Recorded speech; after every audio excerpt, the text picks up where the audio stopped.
আসসালামু আলাইকুম। সংবাদে আপনাদের সবাইকে স্বাগতম জানাচ্ছি আমি নুসরাত। শুরুতেই সংবাদ শিরোনাম। পুরোদমে ইরান, ইসরায়েল এবং যুক্তরাষ্ট্রের মধ্যে ভয়াবহ যুদ্ধ চলছে হামলা পাল্টা হামলা।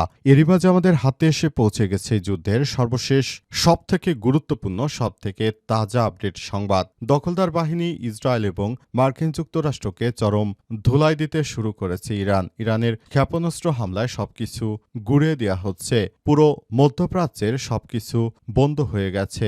মধ্যপ্রাচ্যে যেসব দেশ রয়েছে এর মধ্যে সৌদি আরব এবং অন্যান্য যে রাষ্ট্রগুলি রয়েছে সেগুলোর উপর দিয়ে কোনরূপ বিমান চলাচল করতে পারছে না। একরকম সেকেরা বিভিন্ন দেশ থেকে যে খাদ্যদ্রব্য আনত সেগুলো এখন আমদানি বন্ধ হয়ে গেছে, তাদের তেল রপ্তানি বন্ধ হয়ে গেছে। একরকম না খেয়ে মরার মতো অবস্থা সৃষ্টি হয়েছে সৌদি আরব সহ মধ্যপ্রাচ্যের শেখদের। তারা এতদিন ধরে ইহুদিবাদী ইসরায়েলকে সহায়তা করে আসছিল। এবার বিশ্ববাসী দেখল যে তারা নিরীহ ফিলিস্তিনিদের যখন এই ইহুদিরা হত্যা করছিল তখন কিন্তু ইহুদিদেরকে কোনো কথাই বলেনি, তারা চুপচাপ করেছিল। এখন তারা এই ইহুদিবাদী ইসরায়েলও যুক্তরাষ্ট্রকে সঙ্গে এনে ফিলিস্তিনের মতো ইরানকে ধুলাই করতে চেয়েছিল, কিন্তু পাল্টা এবার ধুলাই খেল শেখেরা। ইরানের এক একটি হামলায় শেখদের অস্তিত্ব সংকটে পড়ে যাচ্ছে। প্রথমেই জানাবো, আরেকটি F-15 যুদ্ধ বিমান ভূপাতিত করল ইরান। আলহামদুলিল্লাহ, আবারও মধ্যপ্রাচ্যে একটি F-15 যুদ্ধ বিমান ভূপাতিত করেছে ইরান। এর আগে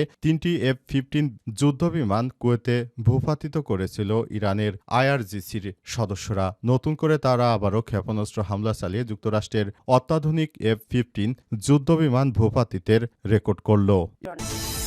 এরপর জানাবো, এবার সৌদি আরবের সবথেকে বড় তেল শোধনাগারে ক্ষেপণাস্ত্র হামলা। সৌদির আরামকোর সবথেকে বড় রিফাইনারি রাস তানুরায় আজ আবারও একটি ক্ষেপণাস্ত্র আঘাত করেছে বলে জানা গেছে। রয়টার্স জানিয়েছে যে কমপ্লেক্সের কোন অংশ ক্ষতিগ্রস্ত হয়েছে তা এখনও স্পষ্ট নয়। সোমবার ড্রোন হামলার কারণে এই রিফাইনারি সাময়িক বন্ধ রাখা হয়েছিল।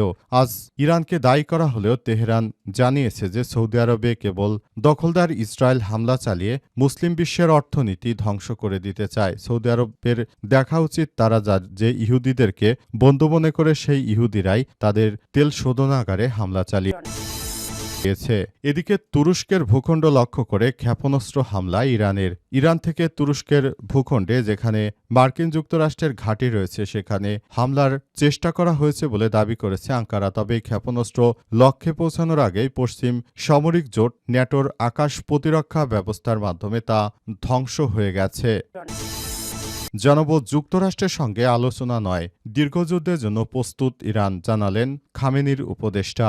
ইরানের প্রাতঃ সর্বোচ্চ নেতা আয়তুল্লাহ আলী খামেনির একজন উপদেষ্টা বলেছেন দেশটি যুক্তরাষ্ট্রের সঙ্গে আলোচনা করার কোনো ইচ্ছা রাখে না এবং দীর্ঘযুদ্ধের জন্য প্রস্তুত। আজ ইরানের রাষ্ট্রীয় টেলিভিশনে দেয়া এক বিবৃতিতে কথা জানিয়েছে বলে খবরটি জানিয়েছে বিবিসি। তারা বলছে, আমরা দখলদার ইসরায়েলের সঙ্গে কোনরূপ আপোষ করব না। আমরা দখলদার ইসরায়েল এবং যুক্তরাষ্ট্রের বিরুদ্ধে যুদ্ধ চালিয়ে যাব। দেখা যাক তারা কতদিন যুদ্ধ করতে পারে। ইরানের উপর হামলা চালিয়ে তারা যে ভুল করেছে তার সময় এসেছে, তাদেরকে এর জন্য যথাযথ খেসারত দিতে হবে বলে দাবি করেছেন তিনি। এবং সর্বশেষ জানাবো, ইরানে নিহত বেড়ে 1045। দখলদার ইসরায়েলি বাহিনী এবং মার্কিন যুক্তরাষ্ট্রের যৌথ হামলায় ইরানে নিহতের সংখ্যা বেড়ে 1045। এর মধ্যে প্রায় 200 জনই ছোট মাসুম বাচ্চা। জানা গেছে ইরানের একটি বালিকা প্রাথমিক বিদ্যালয়ে দখলদার ইসরায়েলি বাহিনী বোমা হামলা চালায়। এই বোমা হামলা চালিয়ে মূলত সেই বিদ্যালয়ে বড় ধরনের আঘাত করা হয়েছে। সেখানে নিরীহ ছোট ছোট মেয়ে শিশুগুলো মারা গেছে। সেখানে প্রায় 200 জনের মতো নিরীহ বাচ্চা মারা গেছে, এমনটাই জানিয়েছে ইরানের বার্তা সংস্থা তাসনিম নিউজ। প্রিয় দর্শক, এতক্ষণ শুনছিলেন সংবাদ শিরোনাম, এবারে বিস্তারিত। তবে তার আগে বন্ধুরা অনুরোধ থাকবে এই সংবাদটিতে একটি লাইক দিন। এই চ্যানেলে আপনি নতুন হয়ে থাকলে আমাদের সংবাদটি দেখতে দেখতে চ্যানেলটি সাবস্ক্রাইব করে রাখুন। কমেন্ট করে বন্ধুরা আপনার মূল্যবান মতামত জানিয়ে দিন আপনি বিশ্বের কোন দেশ থেকে বা বাংলাদেশের কোন স্থান থেকে আমাদের সংবাদটি দেখছেন এবং এবং শুনছেন। আর বন্ধুরা, সংবাদটি আপনার সোশ্যাল মিডিয়া ফেসবুকে শেয়ার করে বন্ধুদেরও দেখার সুযোগ করে দিন। গাজা যুদ্ধে আপনি যদি নিরীহ ফিলিস্তিনিদের ভালোবেসে থাকেন, কমেন্টে ইয়েস লিখে পুরো বিশ্বকে আমাদের এই সংবাদটি দেখার সুযোগ করে দিন। আর এই যুদ্ধে আপনি কোন পক্ষকে সমর্থন করেন সেটি আমাদের কমেন্ট করে জানিয়ে দিতে পারেন বন্ধুরা। এবারে বিস্তারিত।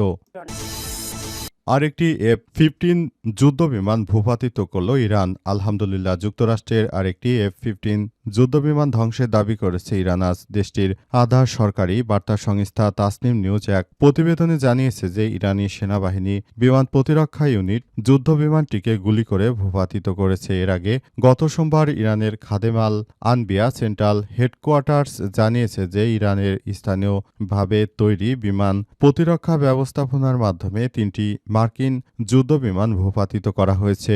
এর আগে থেকেই সামাজিক যোগাযোগ মাধ্যম ও বিভিন্ন সংবাদ সংস্থার মাধ্যমে লক্ষ্যবস্তুতে পরিণত হওয়া মার্কিন যুদ্ধবিমান ও পাইলটদের নির্বাসন বা ইজেকশন সম্পর্কিত নানা ছবি প্রকাশিত হয়েছে। আজ সকালে ইরানের সশস্ত্র বাহিনী ইরান কুয়েত সীমান্তের আকাশে একটি F-15 যুদ্ধবিমানকে গুলি করে নামায়। কুয়েতের প্রতিরক্ষা মন্ত্রণালয় ঘটনার সত্যতা নিশ্চিত করেছে। তারা জানিয়েছে যে মার্কিন যুক্তরাষ্ট্রের এই বিমানগুলো এখন পানির মতো তারপর নামিয়ে ফেলছে ইরানের সেনাবাহিনী এবং আইআরজিসি সদস্যরা।